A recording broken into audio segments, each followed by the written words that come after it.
What's going on, guys? We have an amazing appraiser here today.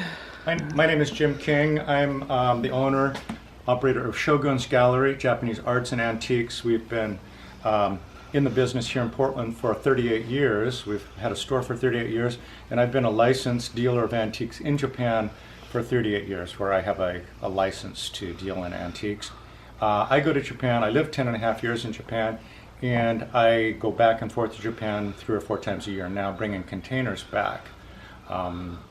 So I buy at the license-only antique dealers auctions in Japan, and we bring the pieces back unrestored, and we do the restorations at our warehouse in Northwest Portland. So Shogun's Gallery can be found online. And yes. I also sell over 200 items a month on eBay, where we have 3 different sites. One of them is called Sailor King. Started out that way because I love to sail and my name is King, so it became Sailor King. Misspelled S-A-I-L-E-R-K-I-N-G, because not only do I love to sail, but I misspell things. So it's called Sailor King. But guys, this is his business card, so you go check him out, especially if you're local. Well, we have since actually moved from that location where we had a 6,000 square foot store on Northwest 23rd. We are currently selling out of our warehouse at 1801 Northwest Upshur. So if anybody wanted to drop by there, they're welcome to. So these days, along with eBay sales, I do a lot of appraisals of Asian antiques because that is my specialty. Like I say, I'm a licensed dealer in Japan, but I also have been going into China for the last 30 years, bringing full containers back. So this has become a specialty of mine, and a lot of people want to find out more about their pieces, so I'm available to do appraisals on an hourly or per piece basis. People can bring the pieces to my warehouse, where I do a verbal appraisal for just $10. Well, we're gonna need it, because I think we have a lot of interesting stuff I know nothing about. Okay. Just to start with this plate, it's actually mid-20th century, 1940s, 50s even. Anytime you see the reflective gold, it's after 1925. They didn't have that technology until then. This particular plate is more of a reproduction of a plate that dates back to the 1900s that was all hand painted. This one has mostly transfer print. Any of the red you see is actually a transfer print, and then the blue is hand painted into it. And it does have the artist's signature on the back, which is nice.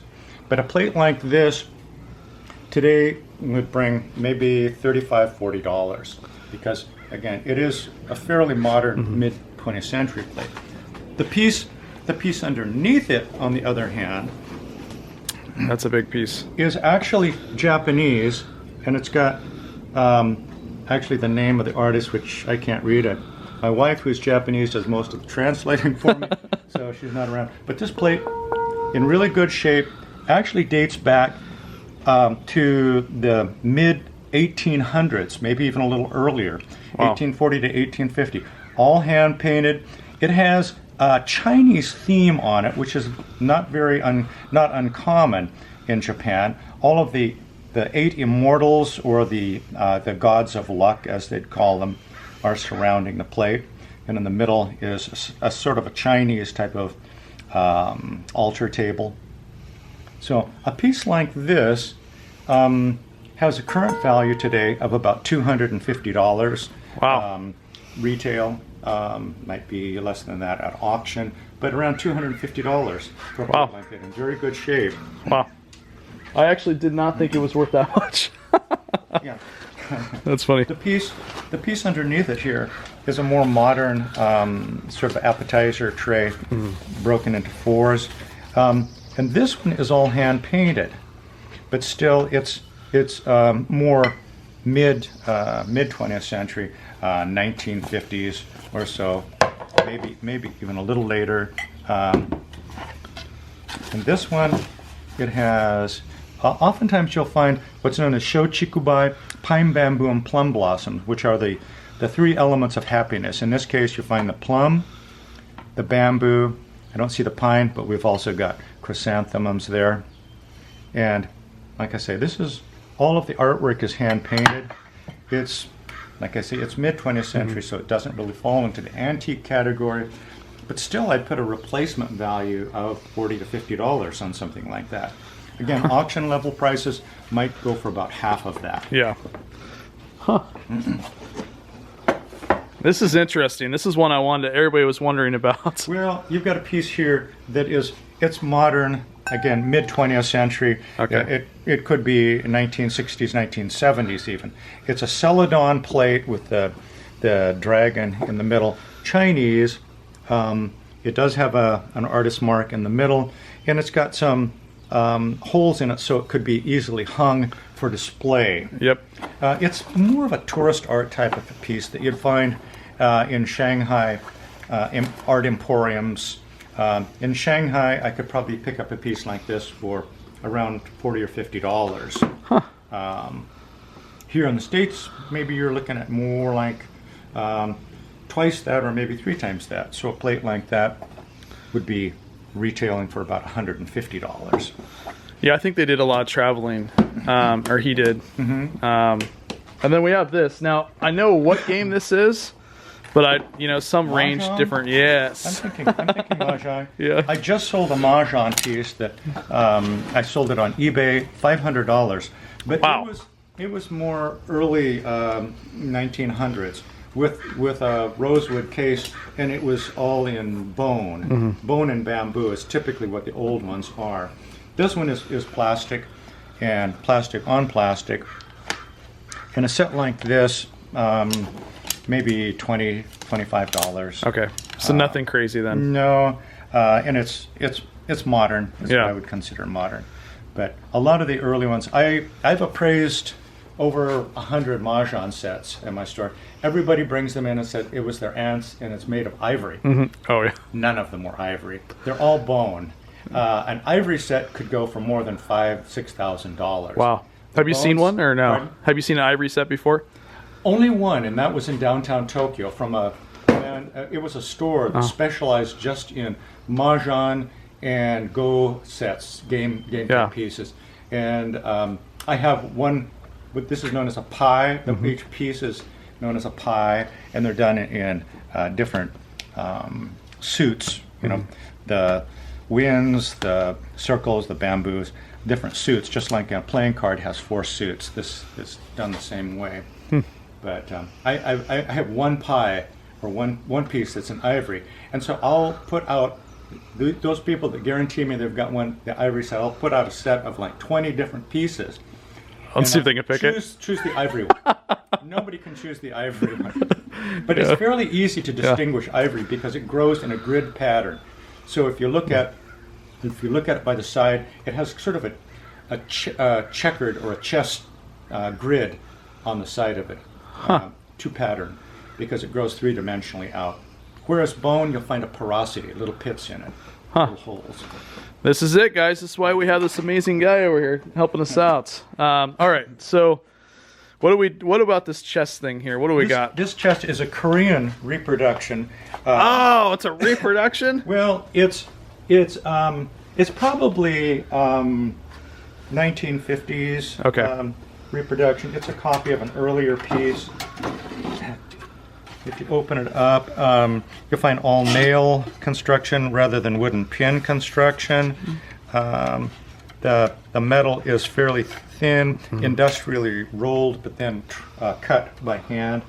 But I see very few really good antiques out of Korea because you have to understand, Korea was devastated during the Korean War.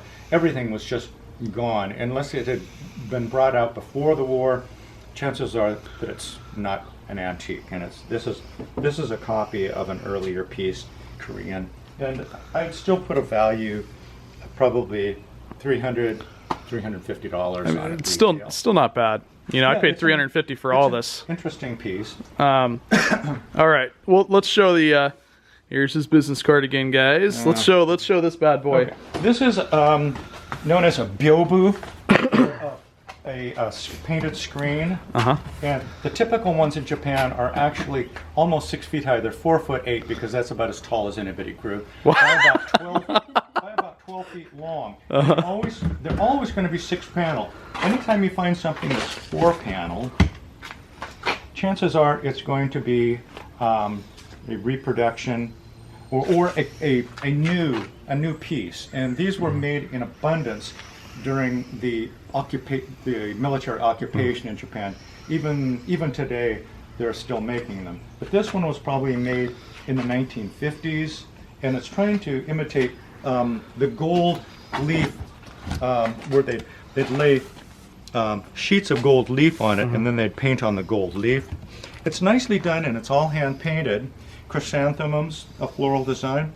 It's very nice, and the size works well on the walls, Western walls, because the ones that are 12 feet long, kind of difficult to find a place for.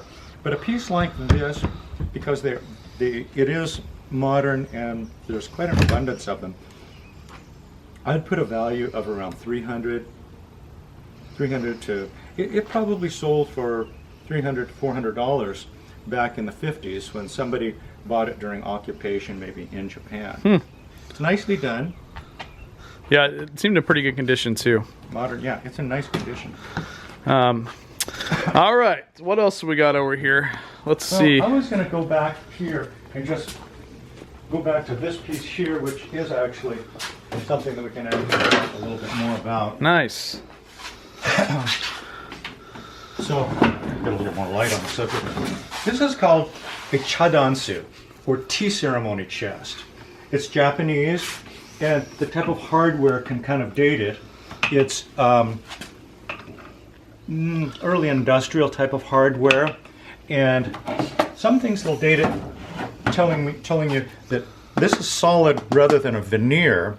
This is a burl Zelkova wood. The whole case is Zelkova. It's from the elm family. There are a few little burn marks and things on it, just giving it a little more character. Yes. To find that it's solid rather than a veneer tells me that it's probably before, say, 1930. Wow. So it could be as early as, say, 1925, thereabouts. The chadansu, or tea ceremony chest, was used to keep all the tea ceremony wares in, and you always had what's known as the chigadana, or the offset shelves, like these offset shelves. So you display your prized tea vessel in it, and also all of the different wares for tea ceremony. This area that lifted out was to keep the mizosashi, or the water vessel, in, and all of the different drawers for the different accessories for tea ceremony. I thought that was broken. You just put it in there. Wow. It just sits into a little groove in the top. Oh, okay. Just like that. Huh. And this one's not in bad condition. It shows that it has some wear. It's one of the few pieces that was actually kept in place in a Japanese home, and it was used in an area where they would entertain guests. They'd serve them tea, and they would accessorize. They'd get all of the accessories for the tea ceremony, as well as plates and things to serve different appetizers. So this chadansu, and the interiors, like I said, the exterior is all Zelkova wood, and they used some of the more exotic, prestigious woods for a piece like this, because it was one of the few that was used in an area where they would entertain guests, so they wanted to have something really special. The interiors are all paulownia wood, which is a nice lightweight wood, all wooden pin construction, again showing its age. No nails were used in it, but all wooden, well, actually wooden nails, no metal nails, unless they did some fixing like they did right there. So a piece like this dates to around the late 1920s, and even in this condition, I would say it's going to be worth about $750. That's not bad. Not bad, no. Wow. It needs, there's some areas that need a little fixing, but that could easily be done. Interesting. Huh, that's our best piece yet? So, pieces like this were modern, and the style is a little bit more Korean style. Yeah. It's mid-20th century, made for Western display. It's really light when you pick them up. Mostly cryptomeria, or a pine. A light pine is the wood. And they're trying to put a stain on it to make it look like rosewood or the Zeton, which is I thought it was actually rosewood. blackwood. Yeah. So, again, if we look at this, the more modern construction on it, and they've given it kind of an antiquity. The color that they put on it is staining it to try to give it more of an aged effect. Yeah. But it's more of a mid-20th century piece. And pieces like that, even as an accessory today, they're nicely done. Probably looking at about $300 a piece in value. It adds up. It's not old, but... Moving on, and I'm just going to sit down on one of these. Yeah. These are actually garden stools. Excuse me. Also, mid-20th century. I've got some markings on the bottom, but they're made in a mold, and they are fragile to put down on concrete. But they were used in the garden, especially in the summertime, so you'd have someplace cool to sit on.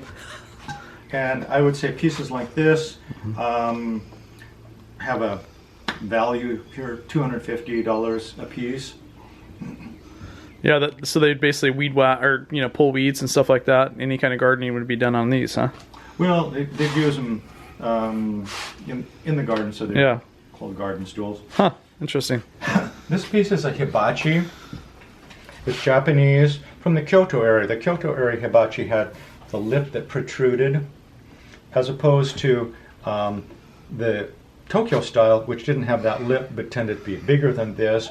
It has a copper liner, which looks like it has been replaced, but it's copper liner, and then they put glass down inside of it.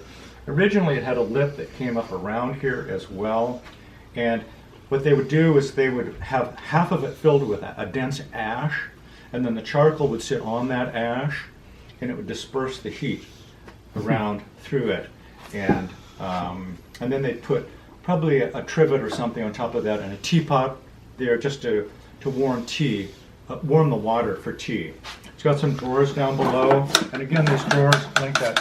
The tea chest that we saw, all kitty Polonia wood with wooden pin construction.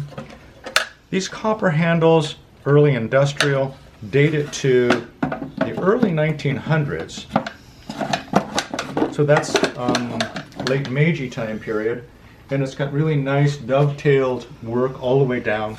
Very nice construction on it. Solid Zelkova wood, again from the elm family, everything. Nice patina on it.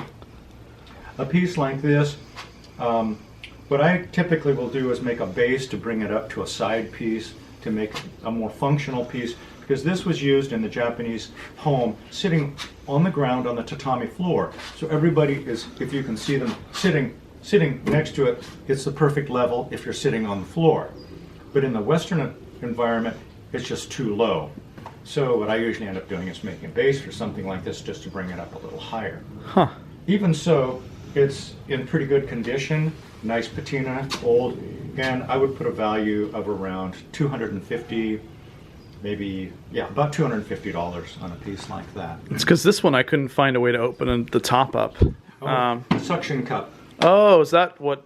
Yeah, okay. I do that all the time. I'll make glass for it, and then I'll suction cup to lift it up. And people will often do a display of shells or something down inside of it, or even take a plate or something, raise it up a little to put down inside of it. Another thing that can be done is glass made for the whole perimeter of the top. Then when you've got levels to actually view, you could have something, you can use, teacups or glasses on top of it, and you've got a level here where you can have something that's more two-dimensional that you can display, as well as pieces down inside of it. Huh. An interesting usage for something like that. I had no idea. The elephants here are also mid-20th century cast pieces that were used to hold some sort of a garden vase or some kind of potted plant. Typically would sit on these. Okay. And also values of around $250 each. Again, they're cast pieces, but still. Not bad. No. Here we have another hibachi. Hibachis came in wood, bronze, and ceramic. That's a wooden one. This is actually a small high fire ceramic hibachi, and it dates to, I gave you the date on that one, that's early 1900. This one dates, because it's all hand painted, it dates to early 1900s, so that's late Meiji time period. And it's a high fire ceramic because it was intended to hold heat, so to speak, but it would be filled halfway again with ash, with charcoal sitting in the middle of the ash. They didn't just build the fire right in this. They had charcoal that was actually started someplace else and brought in and set down inside of it, and dispersed. The heat was dispersed through it. So a piece like this makes a great little jardiniere or something to put a plant in, a potted plant, and the nice thing about it is it's watertight. So the potted plant that you water, the water will accumulate in the bottom and not on the floor. So a piece like this would sell retail-wise for about $150 to $200. Wow. Yeah, I wouldn't have thought that much. We've got a little. This could be Chinese, could be Japanese. I'm going for Chinese, but also fairly modern. It's an oil pot. It would have been used for cooking oil and such, but the chip on it just kills the value. So even though it might be 100 years old, but probably not, chip on that drops it down to about $10. Okay. This piece here, also 20th century, but a lot of these were used for export to put like 100-year-old eggs, or say they said they're 100-year-old eggs. Sorry, I can't read that. Wish I had my wife along. But pieces like that, nice decorator item. Yep. Could sell for $150. Wow. The lamps here. Yeah, I was really interested in those suckers. You've got a bronze. Actually, this bronze piece here was would have been used as a set in a shrine area, and the Japanese candles have a kind of a hollowed area in the bottom, so it would sit on that, and that can actually be removed completely. And sometimes they actually will run an electric cord up through the middle of it. Interesting. The reason it's got that spike is to keep the candle from falling over during an earthquake and creating a fire. So all of the Japanese candle stands would have that spike. Either they'd have the spike could be taken off, and they could put an oil dish on it so they could use either candle or oil lamp. Huh. This next one over is kind of amusing with, even though it probably is Japanese, and well, it's Japanese inspired, and it's got Chinese children climbing a flagpole, which is quite unusual. Yeah, it's crazy that you knew there were Chinese children. Wow. But I think it was intended as, well, it's hard to tell. It might have originally been a candle stand with a spike on it there. Very hard to tell. Bronzes can be made to look old very quickly, and this one actually looks to have some modern workings, so I would have to say this is probably more mid-20th century rather than an antique piece. But still, it's really... Yeah, but most of the others, this one, it could be converted into something to use electrically. But lamps are a real subjective thing, so I don't really... We also have that heavy guy down there. This is another hibachi. It's a larger one. It's, again, you hear that ring? That means that it's a high fire. And they would have had about 6 inches of ash, and then the charcoal would sit in the middle of it, so it dispersed the heat. Huh. That's a big boy. It is, and it's all hand painted. Wow.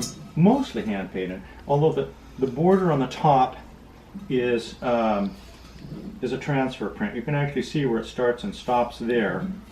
But that's a transfer print, and the transfer print technology started in the early 1900s, 1910 or thereabouts.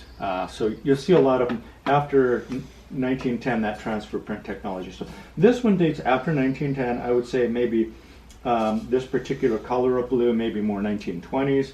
There's an unfortunate, damage on this one, which kind of knocks the value from. Originally, we were selling pieces like this for $600 to $700 in good shape. The values have dropped at auction in Japan, which has dropped the values in the Western world.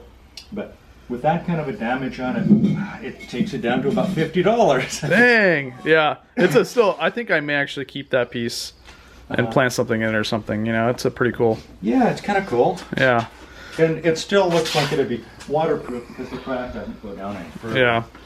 Well, you want to show us these, and then we got that crazy chest too. The rice paper or the. Well, these are actually rubbings. They call them temple rubbings, or it probably would have been some sort of stone rubbings. Yeah. All of these Indian, or they could be Balinesian, or from Thailand.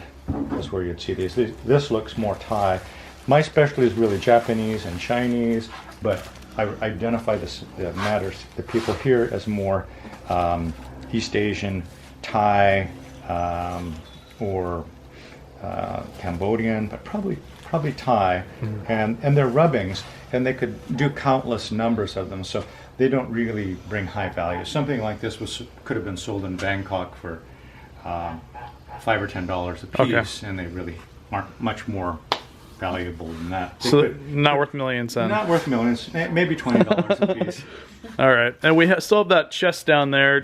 We can move some of the stuff out of the way here. Down here. Oh, this guy right down here. Okay. I can move some of that. I was noticing that, and to me, the fittings on this, as well as the type of wood, it's all modern. It's a reproduction of a tansu chest. The locks, it has 20th century locks. The interiors, joinery is also 20th century.